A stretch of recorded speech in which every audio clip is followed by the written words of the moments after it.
what is the best way to lead an agency? It's almost like saying, what's the best way to be a great football coach? Well, if you want to be a great football coach, you got to develop great players. You got to have workout, you got a playbook, you got to have a weight room, you got to get them out on the field. You know, you're running sprints, you're setting up plays, you're handing off the ball, you're teaching people how to tackle, you're teaching receivers how to catch.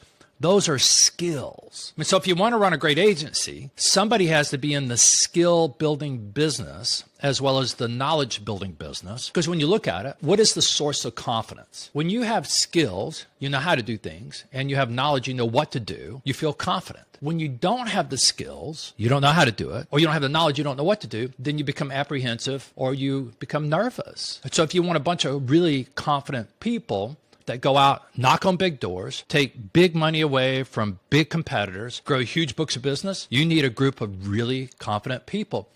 And as a leader, if you want to be a great leader, you just sit there and just go. I'm in the business of building very confident producers. That means I got to build their skills, so I got to break down the skills playbook.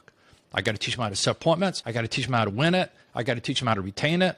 Also, as they start to get bigger in books of business, I got to teach them how to work with their support staff in the communication pattern to be able to continue to take care of clients, so it frees them up to continue to be out in the business of producing. You put all that stuff together, that's how you lead them. Now, the leader needs some skills too. They got to be leaders. They got to be great at running great sales meetings. They got to have some sort of pattern or way to train people in all the skills. They need to be in the business of creating accountability.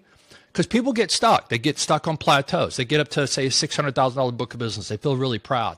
But they got the potential to be a $1.2 million. That's an accountability structure around getting clear on what they want, putting in a contract, setting up your accountability metrics, and then having consequences. All consequences don't have to be negative, but they're both negative and positive, and you help people think through that. Helping them think through the consequences of the difference between a $1.2 million and a $600,000 book of business and what it does for people. That's a thinking process. Leaders need to be great at that. And then the last thing that leaders need to be great at, if they really want to run a great agency, is they got to be great at recruiting, hiring, and training newbies. Because so much of their growth over, say, a 10-year period of time is going to become from the people that they hire, develop, and train and grow up and become those additional $1 million producers. That's my thoughts on how you become a great agency leader.